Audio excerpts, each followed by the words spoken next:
Evening guys, good evening sa lahat. Anong balita? Anong balita sa atin ngayon? Ako ay namamalansya muna. Ayan. Anong balita sa Facebook ngayon at saka si Messenger? Bakit biglang nawala?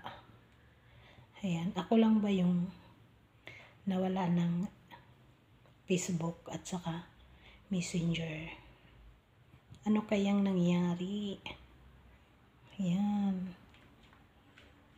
Mamalansya muna tayo. Hay nako buhay.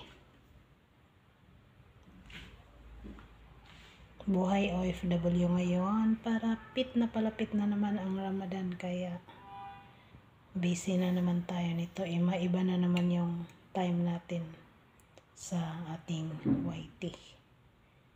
Ayan, yun lang guys. Magtatanong lang ako kung ako lang ba ang nawala ng Facebook at saka Messenger. Ayan. See you to next my vlog. Bye bye.